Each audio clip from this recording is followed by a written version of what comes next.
Bonjour à tous, j'avais envie dans cette vidéo d'aborder la thématique des écrans. Comment on fait avec les enfants et les écrans? Je vous propose 3 pistes d'action et je vous explique quel est l'immense intérêt de faire avec les écrans.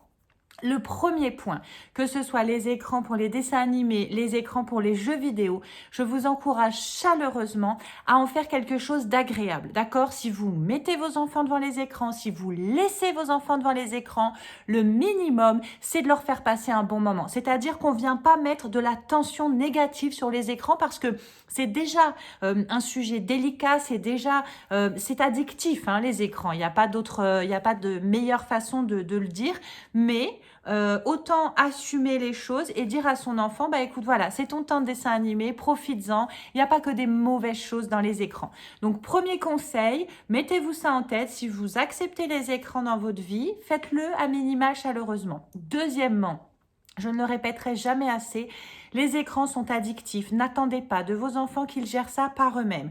Alors certains vont me dire, oui mais moi le mien il y arrive. Alors vous n'êtes pas concerné par cette vidéo, passez votre chemin. Tous les autres, écoutez ce que j'ai à vous dire, ça pourrait vous être utile.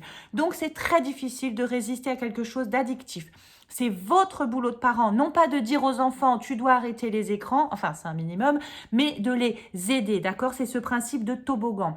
Être éducateur de ses enfants, c'est créer des toboggans pour faciliter les chemins, pour construire des chemins souples, chaleureux, adaptés, qui vont dans le sens de vos valeurs, qui vont... Moi, je suis pas là pour vous dire où vous devez aller. Simplement, ce cheminement que vous proposez à vos enfants, la qualité de ce cheminement, il y a une vraie marge de manœuvre pour impacter positivement les choses.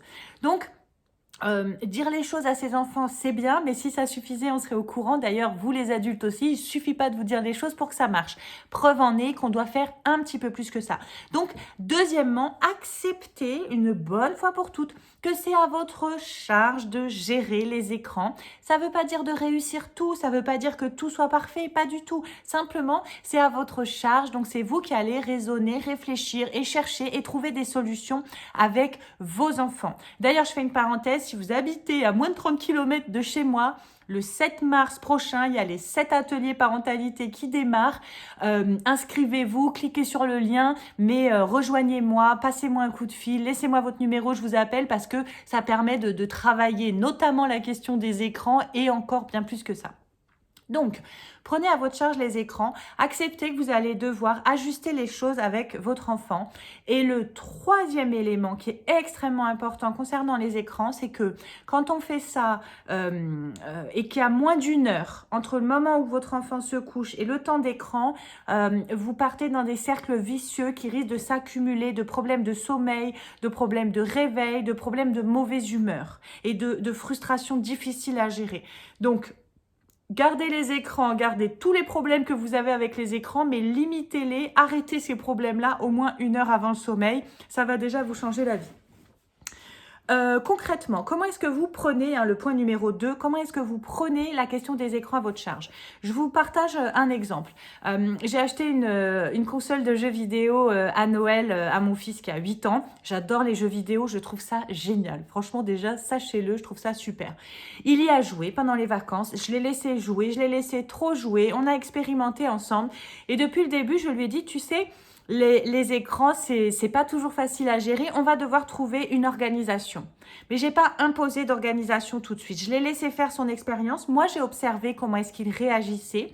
Et je lui ai simplement dit, à la rentrée, avec l'école, on devra réfléchir ensemble et trouver des solutions pour que ce soit agréable et acceptable. Ça a été beaucoup de frustration, c'est très difficile, les jeux vidéo, on perd, on doit recommencer, on ne comprend pas tout. Donc c'est un super endroit pour expérimenter et accompagner aussi nos enfants dans la frustration, même s'il y a plein d'autres endroits pour faire ça. Vous n'êtes pas obligé d'acheter une console de jeux vidéo à vos enfants. Si vous n'aimez pas les jeux vidéo, ne regardez pas cette vidéo, voilà, vous n'êtes pas concernés. Je parle à tous les autres parents qui sont OK pour les écrans dans leur maison et qui veulent ajuster un petit peu les choses.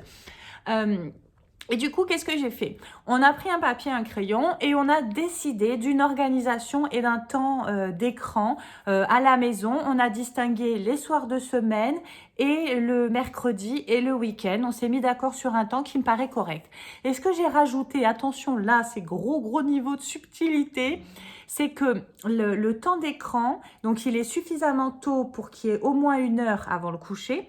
Et surtout, le temps d'écran en rentrant de l'école est accessible une fois qu'on a fait les tâches que je ne peux pas faire à sa place, hein, c'est-à-dire se laver et se mettre en pyjama. Donc, c'est aussi un soutien et un encouragement pour les enfants de faire ce qu'ils ont à faire avant d'avoir un moment agréable et de plaisir. Et ne vous y trompez pas, c'est très difficile. J'ai prévenu mon fils que ça allait être difficile parce que en rentrant, il aurait très envie de faire la console, mais que vraiment, on devait mettre toutes les chances de notre côté pour que les soirées soient agréables.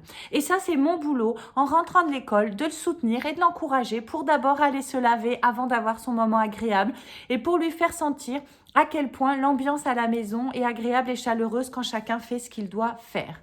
Donc, ce que je veux vous dire par là, c'est que si vous êtes d'accord pour les écrans chez vous, je vous encourage à en faire un élément de soutien. D'accord? Dès qu'on a fini la douche, dès qu'on a fini de ranger la chambre, alors tu peux avoir ce temps de jeu vidéo extrêmement agréable. Mais d'abord, j'ai besoin que les choses soient faites pour avancer dans la gestion de la vie quotidienne.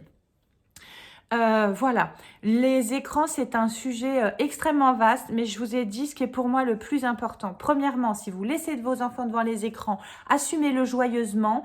Deuxièmement, assumez la responsabilité de gérer ça parce que c'est addictif, avec de la souplesse. Je ne sais pas si ce que j'ai mis en place va durer tout le temps, je devrais ajuster. La vie, c'est une question d'équilibre et de réajustement, d'accord? C'est jamais figé et rigide comme ça, même si franchement, j'aimerais beaucoup par la plupart du temps, mais ça ne marche pas comme ça. Et troisièmement, j'ai déjà oublié le troisièmement parce que c'est la nouvelle année. Je vous laisserai rembobiner la vidéo et je vous mettrai le résumé. J'attends vos commentaires, vos retours et on avance sur ce sujet des écrans. Bonne journée!